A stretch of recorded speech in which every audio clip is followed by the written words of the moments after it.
अखिया से नींद चैन दिल से उड़ाब है पवनवा के भेंट सपनवा में आब है कातिल नयन बेगी भाना बनाबो है पवनवा के भेंट सपनवा में आब है अखिया से नींद चैन दिल से उड़ाब है पवनवा के भेंट सपनवा में आब है।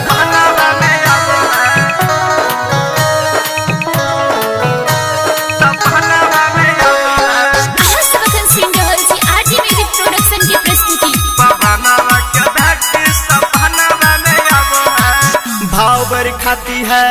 दिल को लुभाती है नखरे दिखा के हमें पल पल सताती है नखरे दिखा के हमें पल पल सताती है भाव भर खाती है दिल को लुभाती है नखरे दिखा के हमें पल पल सताती है पल पल सताती है हंसी मुस्का के करे जाकू काबो है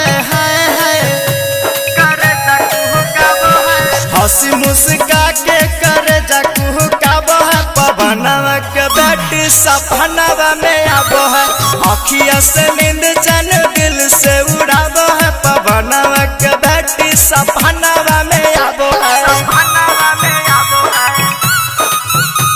पवनवा के भेंट सपनवा में आबो है। presented by RJ Music Production, Janakpur Dham Nepal.